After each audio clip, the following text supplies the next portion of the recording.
There's an organization that goes the last mile. It's called VillageReach, and John Beale from VillageReach is with us tonight right here on Rainmakers. John, welcome. Thank you very much. So, VillageReach and the last mile, what does that mean? That means a focus on addressing the particular part of the last mile of the distribution system within health systems that is not functioning very, very well.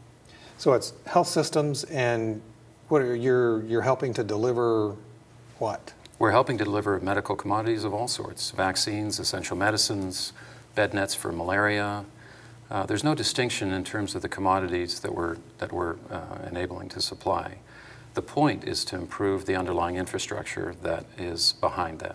So that's where the last mile comes from. That's where the last mile comes from. So what is the mission of VillageReach? The mission ultimately is to improve some of the inequities we see in who has access to health care. And certainly remote and rural populations have the greatest challenge, really, because they are by definition farther away from the mainstream systems that otherwise would help take care of them.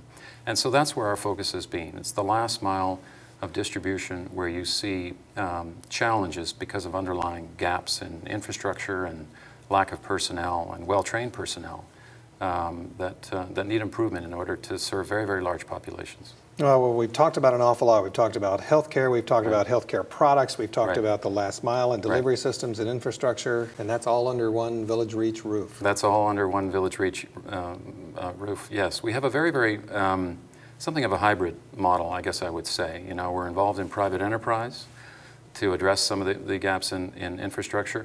We're also, we have a number of masters in public health on staff as well that are really looking at personnel training and supply and distribution issues around the health system itself. But we're also information technology focused in terms of helping to provide technologies that can help read what is actually happening on the ground by collecting useful data. So tell me about the model. Tell me the mix of for-profit and not-for-profit, if that's a right way to put it. Yeah, no, I think that is the way to put it. You know, the focus of the organization is to improve public health systems. These are the health systems that serve populations in sub-Saharan Africa, the Indian subcontinent, and many points in Latin America as well, South America. So that's the core mission behind the organization. In addressing improvements in personnel capacity and training, and how commodities get to those populations that the health system is trying to serve, there are inevitably other challenges in terms of revealing what is the status of the stock of essential medicines in a remote health center. So in other words, simply getting it to the health center doesn't necessarily improve the performance of the health system and that health center itself. You've got to be able to read and determine what the status of the stocks in that health center is. So information technology, or data collection in its simplest form, whether it's paper or otherwise, is important. And then the third component that we were talking about in terms of private enterprise is many of the objectives behind improvements in health systems must be sustainable. And so a for-profit motive to apply against some of the things that we're trying to do, we've discovered is very, very important. We need to provide opportunities for businesses to contribute to improvements in those health systems. So how would a for-profit motive work with VillageReach in a remote village? Right.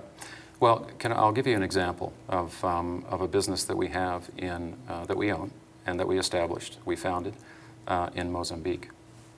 And the original goal of the work in Mozambique was to improve the capacity of distribution and delivery of medical commodities. We were immediately presented with a problem once we established that goal. And that was that the cold chain, the refrigerated supply chain for vaccines, was inadequate, was not functioning well. So we had a goal to improve the capacity and increase the level of supply of those vaccines. And yet the underlying problem with that was not necessarily that we didn't have the trucks to get to the health centers themselves, or a sufficient number of drivers or something of that nature.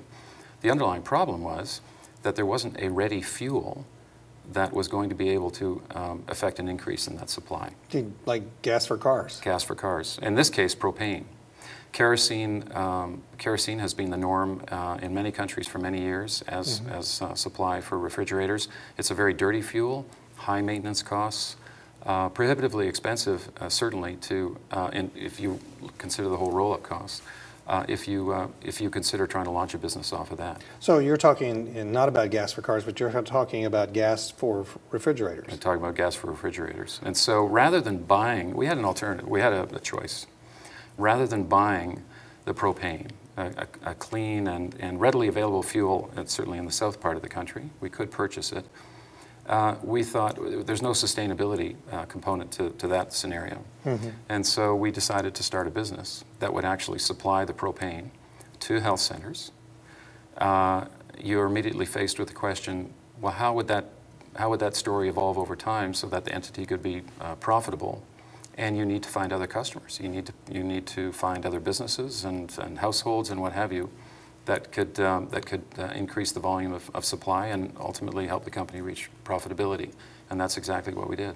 Well, this is really interesting because, you know, we started off and we're talking about the silo of healthcare products like bed nets. Right. Or vaccines. That's right. That have to be refrigerated. Right. And you, in order to be effective at VillageReach, you saw that you had to create the refrigeration too. Yes, yes. And I pick up on the notion of the silos that you're mentioning. I think I would say that we are very much an organization that is looking horizontally at, or our perspective rather is horizontal. When you work in remote communities where there is no electricity, where transportation systems, let alone roads, are a challenge, where communication systems may or may not function, you tend to look somewhat holistically at the needs of the community and the needs of the public services that are trying to support them. And so if you have a single intervention, that might be a vaccine supply, and there are many new vaccines that are in development right now that are very exciting, and they come to those communities, or they want to come to those communities. The government wants to bring them. Inevitably, the question is, well, how is that community going to be able to access them? What does it need in order to complete that story? And we have discovered that certainly from a private enterprise standpoint, inserting businesses that supply transportation support, communication support, or energy supply are key. And those businesses must operate in those communities. And they must be providing those services not simply for the Ministry of Health or other public sector, but for the community at large, and which is an enablement element in and of itself, because it potentially supplies the means for new businesses to be started. So we look at community development in very much a private enterprise way, even though the motive for us being in the community in the first place is try to improve access to health care. That's where we start. So you could provide a doctor to every community and get that doctor there and pay for that doctor there, but it still isn't enough unless you build up other parts of the community.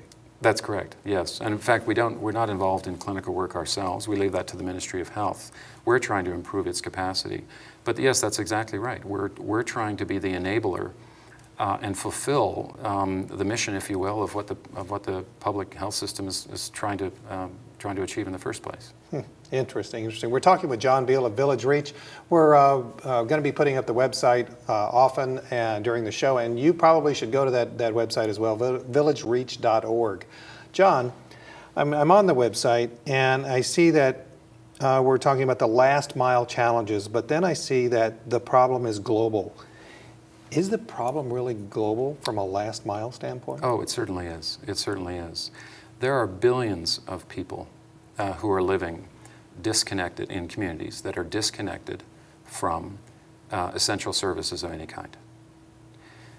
Where those people find the greatest challenge in finding not a doctor, of course, because most of them may not be presented with that opportunity ever in their lives, but a health worker, where they have the greatest challenge is a lack of information and a lack of physical access and a lack of reliable knowledge, really, that the services exist for them to be able to access, for them to be able to attain.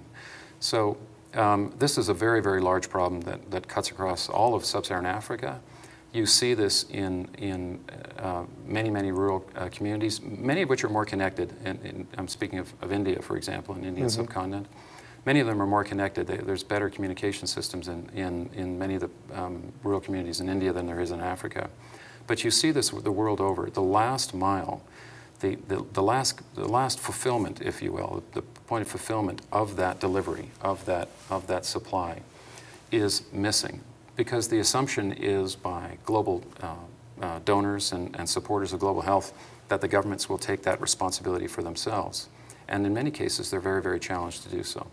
So it's almost as if we have forgotten populations that are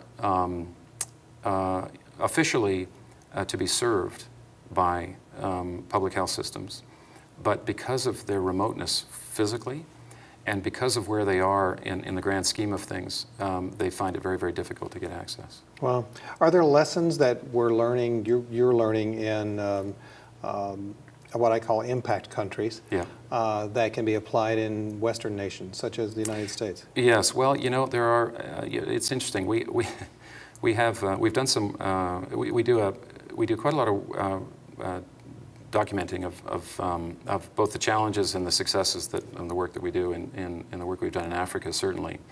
And in one statistic, we've taken vaccine coverage rates. So this is full coverage rates of vaccines for young children across a large population in Mozambique, from under 70% to about 95%. 95% full vaccine coverage rates exceeds the coverage rates of a number of states within the United States of America. Really? And the point of that is, if you look at where there are lower vaccine coverage rates, they are in rural areas. They're in areas that are, I wouldn't say necessarily forgotten. I think that might be unfair, but they're certainly challenged in knowing when and how to access. So we have our last miles here. You have your last miles here. Yep. Going back to the website and talking about the innovation pileup, you talk about many low-income countries currently lack the capacity to distribute existing medical supplies, and the challenge only becomes greater as new, larger dose medicines. Right. How is that? I don't understand that. Well, it's interesting. Innovation pileup was a phrase coined by Chris Elias, former head of PATH and now with the Gates Foundation. And the point of that was that there is a huge amount of development and exciting innovation in vaccine discovery, research and discovery and development, I should say, and in other medicines. And the begs the question, if we build it, if we create it, will they come? Or will we get it to them, really, in this case?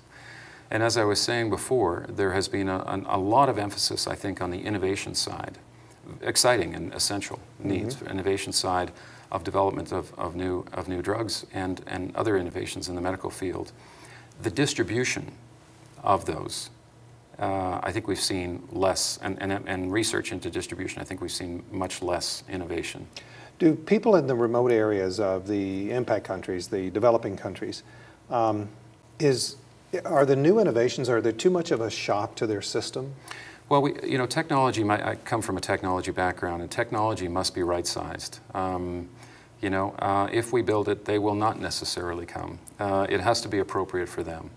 And this is nowhere more true than when you're working hard on software development and hardware development in this community, for example, and trying to apply that in a disconnected, for example, in an environment where there is no internet access or no phone service of any kind. You have to consider appropriate technologies that can be applicable for those communities. You said you have an IT background.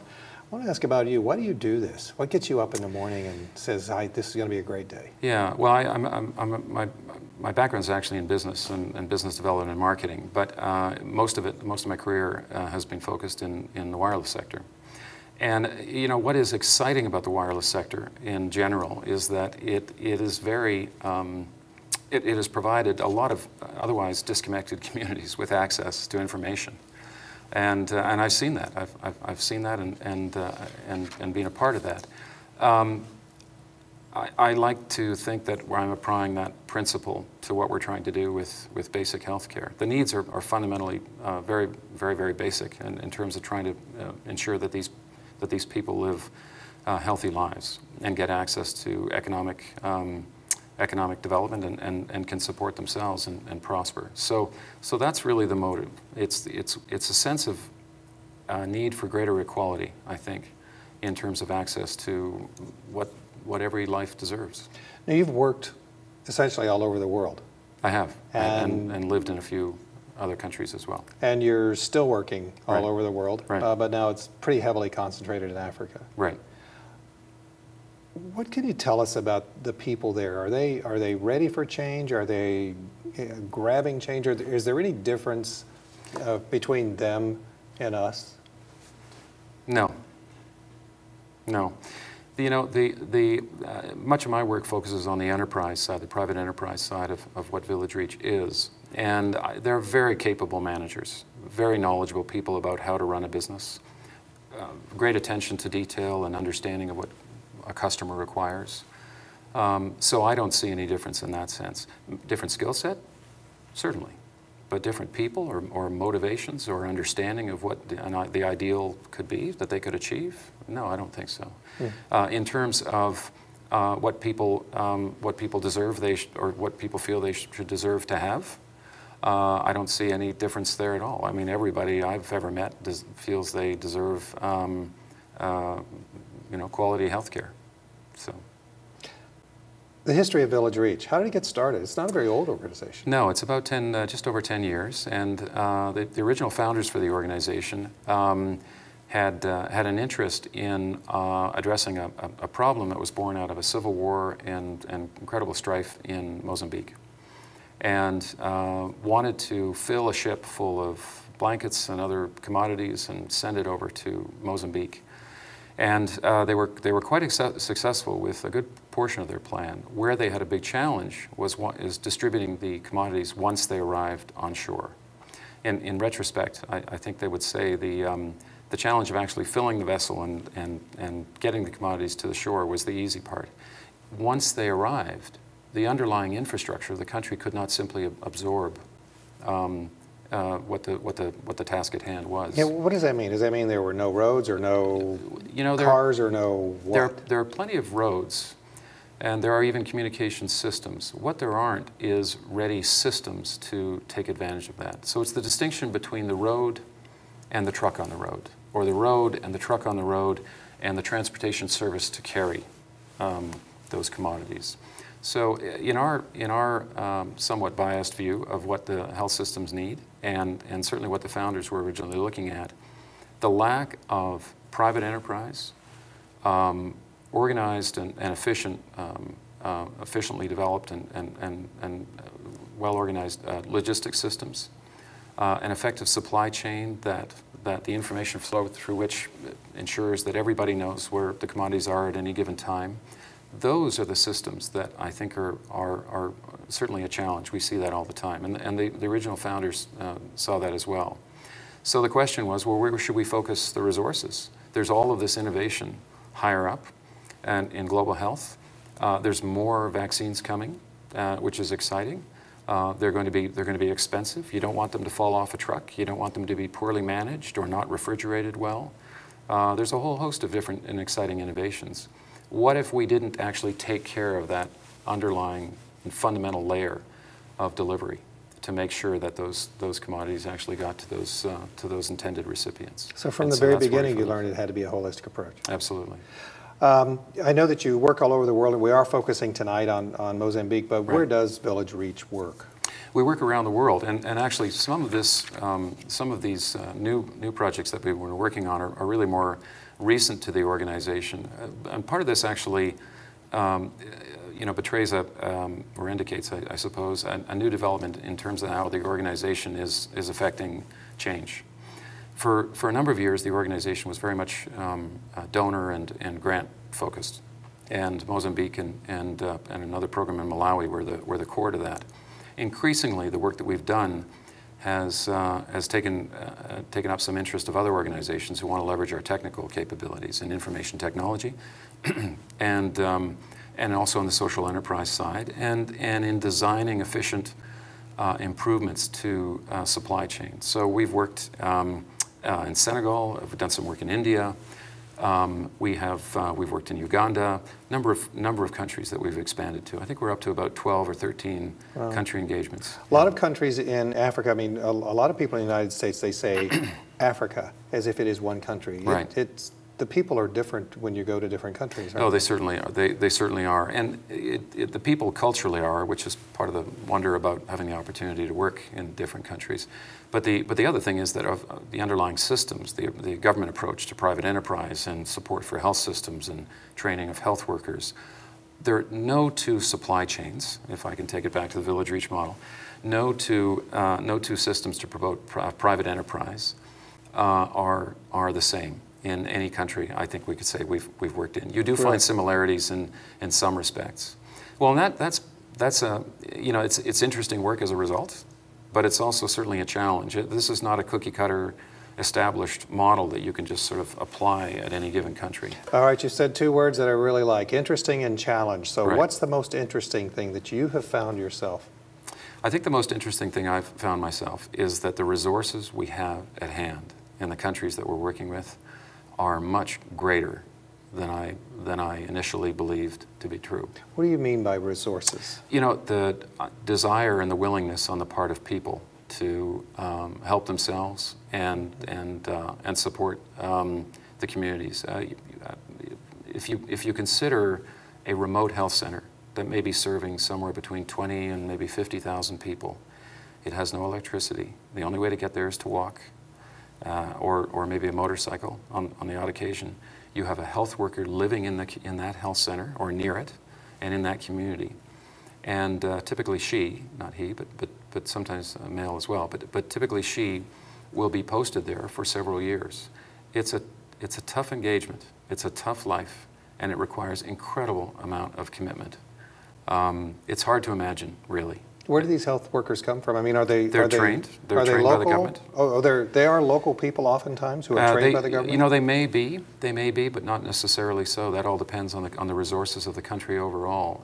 There's no way to read that as being a standard in one form or another. You see many different scenarios. So 3 months go by and it's really, really difficult that the person who's the health worker is not getting what she thought. Does she knock on the door of VillageReach, says, "Get me out of here"? Well, therein lies a key element of I think what drives us. You know, you have these people who are putting their lives on the line, as it were, to support communities that really need and are desperate for help, and yet the system is not sufficient to support them. So that's where we come in. We're the ones who are hopefully fulfilling the capacity, the potential capacity that these health workers have, and we're also hopefully instilling some degree of confidence on the part of the community that the health system is actually there to work for them.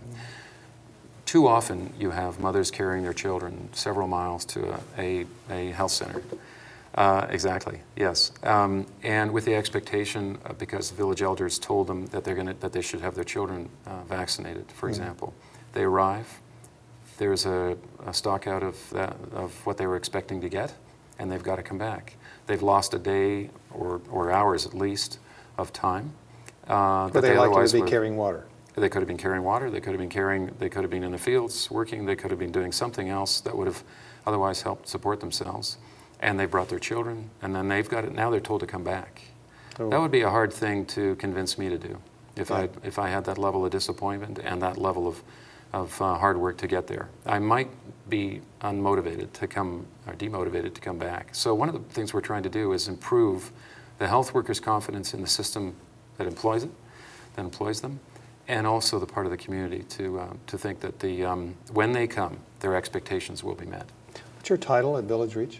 I am Director of Strategic Development, and I head up the social business group. So John Beale from VillageReach has just told us the most interesting thing about working in some of the countries that he works. So now I think it's time, John, to tell us what's the most challenging thing. Well, I'm gonna look at that in somewhat of a focused way in terms of my work on the social enterprise side. So I was explaining before that we look for opportunities to create private enterprises that, by definition, if we do this well, will be sustainable in the services they provide, because there's a profit motive there. And at the same time, which is an okay thing. It's an okay thing. It's a beautiful thing, as has been said before. And so I very much think that's an important element to what we're doing. What is the greatest challenge? The greatest challenge is finding capital for great ideas. You know, there is. So it's not the will of the people. It's not the fact that the people want things handed to them. Instead, it's actually finding the money to be able to put the systems in place. Right. Absolutely. Absolutely. And you know, you asked me earlier about the difference in type of people between the communities that we're trying to serve and people here. And I was explaining that there really is no difference. There might be difference in training and understanding of how to put a compelling investment memo together. But that's something you can learn. That's something that many people have learned. We have learned through professional training in one form or another. They are good managers, though. They understand the services that they conduct, and they understand their customers. They don't know how to speak on their behalf, to access more capital, to achieve greater good and profit, and improve the capacity of the systems that they're trying to support. Do you have a favorite village or family or person that you have dealt with in Mozambique? Or any of the other countries? Yeah, you know, my work is very much focused on Malawi and Mozambique. The organization at large is stretched across many others. You know, I think I would look at the head of our operation for VillageReach as being a really, really compelling guy. He's been with the organization forever. He was actually involved in our work on the health system strengthening side before he jumped over to VillageReach. And I have either heard anecdotes about him over the years and also seen a maturation of his ability in terms of what he can do. He's a really, really engaging guy who ultimately, more than anything, really knows his customers. I have a lot of, being a marketing guy originally, I have a lot of respect for people who actually think about the marketplace. So. Well, I've got an hour of questions and we have a minute left, but I got to get to transparency. You've written about transparency in nonprofits, particularly in the global space. Yes. Why? Coming from a 20-year career in the for-profit sector, I will say I found a nonprofit sector remarkably opaque when I arrived. There are no reporting standards of any meaningful degree. And I'm not suggesting that organizations are not doing their best. They are, from a service standpoint. I think transparency is a goal that we should all look to, because donors and supporters and technical providers and what have you, any type of collaborator wants to know more. And so if you can be more transparent than others, you tend to invite more inquiry and participation and collaboration, which is another topic for another day. Well, John, thank you very much. I'm sorry that we have to go. This has been John Beale from VillageReach, villagereach.org. We'll see you next time right here on Rainmakers TV.